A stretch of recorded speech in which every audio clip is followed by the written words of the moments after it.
उसका स्वरूप क्या आज भी प्रासंगिक है? सदी बदल जाए और हम न बदलें तो बदलाव लाने की ताकत भी कमजोर हो जाती है। अगर हम बीते 75 वर्षों में संयुक्त राष्ट्र की उपलब्धियों का मूल्यांकन करें तो अनेक उपलब्धियां दिखाई देती हैं, लेकिन इसके साथ ही अनेक ऐसे उदाहरण भी हैं जो संयुक्त राष्ट्र के सामने गंभीर आत्ममंथन की आवश्यकता खड़ी करते हैं। ये बात सही है कि कहने को तो तीसरा विश्व युद्ध नहीं हुआ, लेकिन इस बात को नकार नहीं सकते कि अनेकों युद्ध हुए, अनेकों गृह युद्ध भी हुए। कितने ही आतंकी हमलों ने पूरी दुनिया को थर्रा कर रख दिया, खून की नदियां बहती रही। इन युद्धों में, इन हमलों में जो मारे गए वो हमारी आपकी तरह इंसान ही थे। वो लाखों मासूम बच्चे जिन्हें दुनिया पर छा जाना था, वो दुनिया छोड़कर चले गए। कितने ही लोगों को अपने जीवन भर की पूंजी गंवानी पड़ी, अपने सपनों का घर छोड़ना पड़ा। उस समय और आज भी संयुक्त राष्ट्र के प्रयास क्या पर्याप्त थे? पिछले 8-9 महीने से पूरा विश्व कोरोना वैश्विक महामारी से संघर्ष कर रहा है। इस वैश्विक महामारी से निपटने के प्रयासों में संयुक्त राष्ट्र कहां है? एक प्रभावशाली रिस्पांस कहां है? अध्यक्ष महोदय, संयुक्त राष्ट्र की प्रतिक्रियाओं में बदलाव, व्यवस्थाओं में बदलाव, स्वरूप में बदलाव आज समय की मांग है। संयुक्त राष्ट्र का भारत में जो सम्मान है, भारत के 130 करोड़ से ज्यादा लोगों का इस वैश्विक संस्था पर जो अटूट विश्वास है, वो आपको बहुत कम देशों में मिलेगा। लेकिन ये भी उतनी ही बड़ी सच्चाई है कि भारत के लोग संयुक्त राष्ट्र के रिफॉर्म को लेकर जो प्रोसेस चल रहा है, उसके पूरा होने का बहुत लंबे समय से इंतजार कर रहे हैं। आज भारत के लोग चिंतित हैं कि क्या ये प्रोसेस कभी एक लॉजिकल एंड तक पहुंच पाएगा? आखिर कब तक भारत को संयुक्त राष्ट्र के डिसीजन मेकिंग स्ट्रक्चर से अलग रखा जाएगा? एक ऐसा देश जो दुनिया का सबसे बड़ा लोकतंत्र है, एक ऐसा देश जहां विश्व की 18% से ज्यादा जनसंख्या रहती है, एक ऐसा देश जहां सैकड़ों भाषाएं हैं, सैकड़ों बोलियां हैं, अनेकों पंथ हैं, अनेकों विचारधारा हैं, जिस देश ने सैकड़ों वर्षों तक वैश्विक अर्थव्यवस्था का नेतृत्व करने और सैकड़ों वर्षों की गुलामी दोनों को जिया है। अध्यक्ष महोदय, जब हम मजबूत थे तो दुनिया को कभी सताया नहीं। जब हम मजबूर थे तो दुनिया पर कभी बोझ नहीं बने। अध्यक्ष महोदय, जिस देश में हो रहे परिवर्तनों का प्रभाव दुनिया के बहुत बड़े हिस्से पर पड़ता है, उस देश को आखिर कब तक इंतजार करना पड़ेगा। अध्यक्ष महोदय, संयुक्त राष्ट्र जिन आदर्शों के साथ स्थापित हुआ था और भारत की मूल दार्शनिक सोच बहुत मिलती जुलती है, अलग नहीं है। संयुक्त राष्ट्र के इसी हॉल में ये शब्द अनेकों बार गूंजा है, वसुधैव कुटुंबकम। हम पूरे विश्व को एक परिवार मानते हैं। यह हमारी संस्कृति, संस्कार और सोच का हिस्सा है। संयुक्त राष्ट्र में भी भारत ने हमेशा विश्व कल्याण को ही प्राथमिकता दी है। भारत वो देश है जिसने शांति की स्थापना के लिए लगभग 50 पीस कीपिंग मिशंस में अपने जांबाज सैनिक भेजे। भारत वो देश है जिसने शांति की स्थापना में सबसे ज्यादा अपने वीर सैनिकों को खोया है। आज प्रत्येक भारतवासी संयुक्त राष्ट्र में अपने योगदान को देखते हुए संयुक्त राष्ट्र में अपनी व्यापक भूमिका भी देख रहा है। अध्यक्ष महोदय, 2 अक्टूबर को international day of non violence और 21 जून को इंटरनेशनल डे ऑफ योगा, इनकी पहल भारत ने ही की थी। Coalition for disaster resilient infrastructure और इंटरनेशनल सोलर अलायंस, ये भारत के ही प्रयास है। भारत ने हमेशा पूरी मानव जाति के हित के बारे में सोचा है, न कि अपने निहित स्वार्थों के बारे में। भारत की नीतियां हमेशा से इसी दर्शन से प्रेरित रही है। भारत की नेबरहुड फर्स्ट पॉलिसी से लेकर एक्ट ईस्ट पॉलिसी तक, security and growth for all in the region, इसकी सोच, या फिर इंडो पैसिफिक क्षेत्र के प्रति हमारे विचार, सभी में इस दर्शन की झलक दिखाई देती है।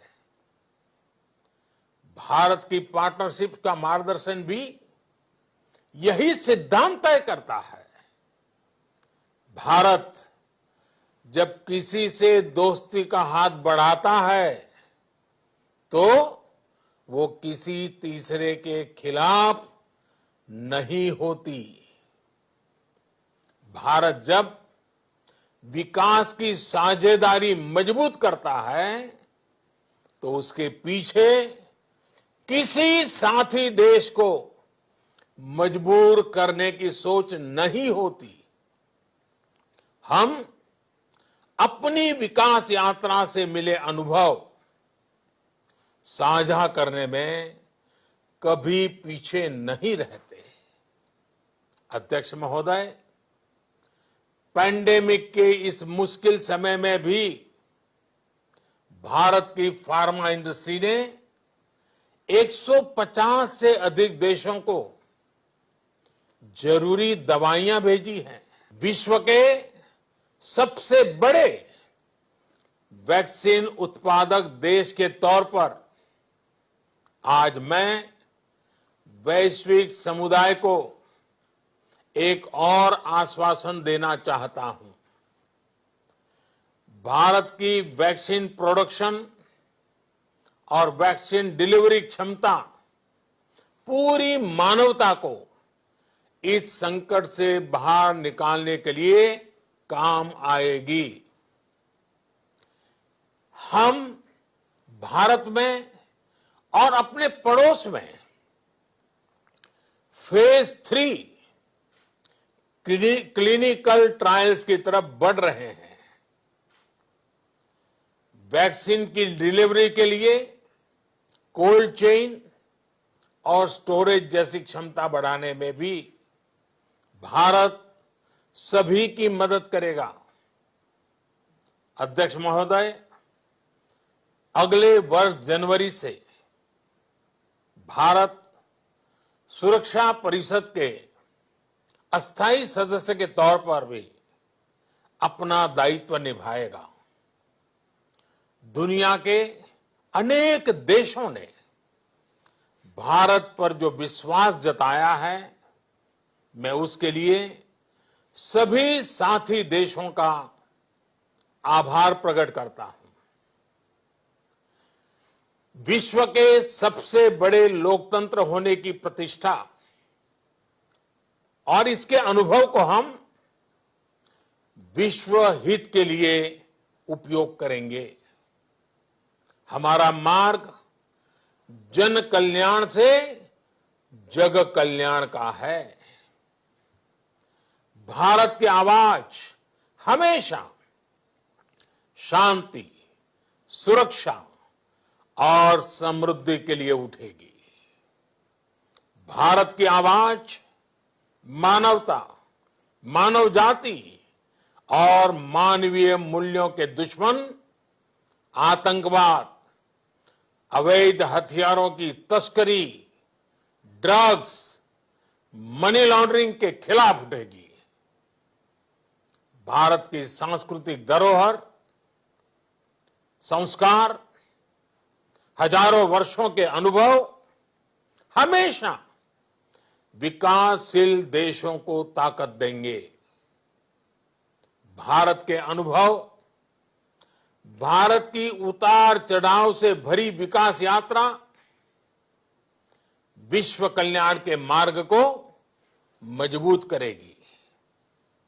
अध्यक्ष महोदय, बीते कुछ वर्षों में रिफॉर्म, परफॉर्म, ट्रांसफॉर्म इस मंत्र के साथ भारत ने करोड़ों भारतीयों के जीवन में बड़े बदलाव लाने का काम किया है।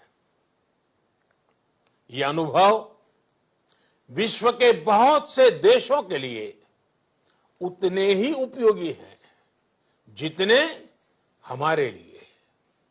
सिर्फ 4-5 साल में 400 मिलियन से ज्यादा लोगों को बैंकिंग सिस्टम से जोड़ना आसान नहीं था, लेकिन भारत ने ये करके दिखाया। सिर्फ 4-5 साल में 600 मिलियन लोगों को ओपन डेफिकेशन से मुक्त करना आसान नहीं था, लेकिन भारत ने ये करके दिखाया। सिर्फ 2-3 साल में 500 मिलियन से ज्यादा लोगों को मुफ्त इलाज की सुविधा से जोड़ना आसान नहीं था, लेकिन भारत ने ये करके दिखाया। आज भारत डिजिटल ट्रांजैक्शन के मामले में दुनिया के अग्रणी देशों में है। आज भारत अपने करोड़ों नागरिकों को डिजिटल एक्सेस देकर एम्पावरमेंट और ट्रांसपेरेंसी सुनिश्चित कर रहा है। आज भारत वर्ष 2025 तक अपने प्रत्येक नागरिक को टीबी से मुक्त करने के लिए बहुत बड़ा अभियान चला रहा है। आज भारत अपने गांवों के 150 मिलियन घरों में पाइप से पीने का पानी पहुंचाने का अभियान चला रहा है। कुछ दिन पहले ही भारत ने अपने 6 लाख गांवों को ब्रॉडबैंड ऑप्टिकल फाइबर से कनेक्ट करने की बहुत बड़ी योजना की शुरुआत की है। अध्यक्ष महोदय, पैंडेमिक के बाद बनी परिस्थितियों के बाद हम आत्मनिर्भर भारत के विजन को लेकर आगे बढ़ रहे हैं। आत्मनिर्भर भारत अभियान ग्लोबल इकोनॉमी के लिए भी एक फोर्स मल्टीप्लायर होगा। भारत में आज ये सुनिश्चित किया जा रहा है कि सभी योजनाओं का लाभ बिना किसी भेदभाव प्रत्येक नागरिक तक पहुंचे। विमेन एंटरप्राइज और लीडरशिप को प्रमोट करने के लिए भारत में बड़े स्तर पर प्रयास चल रहे हैं। आज दुनिया की सबसे बड़ी माइक्रो फाइनेंसिंग स्कीम्स का सबसे ज्यादा लाभ भारत की महिलाएं ही उठा रही हैं। भारत दुनिया के उन देशों में से एक है जहां महिलाओं को 26 वीक्स की पेड मैटरनिटी लीव दी जा रही है। भारत में ट्रांसजेंडर्स के अधिकारों को सुरक्षा देने के लिए भी कानूनी सुधार दिए गए हैं। अध्यक्ष महोदय, भारत विश्व से सीखते हुए, विश्व को अपने अनुभव बांटते हुए आगे बढ़ना चाहता है। मुझे विश्वास है कि अपने 75वें वर्ष में संयुक्त राष्ट्र और सदस्य सभी देश इस महान संस्था की प्रासंगिकता बनाए रखने के लिए और प्रतिबद्ध होकर काम करेंगे। संयुक्त राष्ट्र में संतुलन और संयुक्त राष्ट्र का सशक्तिकरण विश्व कल्याण के लिए उतना ही अनिवार्य है। आइए संयुक्त राष्ट्र के 75वें वर्ष पर हम सब मिलकर अपने आप को विश्व कल्याण के लिए एक बार फिर समर्पित करने का प्रण लें। धन्यवाद। तो मार्क, ये लगभग 22 मिनट का प्रधानमंत्री का संबोधन, जिसमें संयुक्त राष्ट्र पर से कुछ सवाल भी, संयुक्त राष्ट्र से उम्मीदें भी और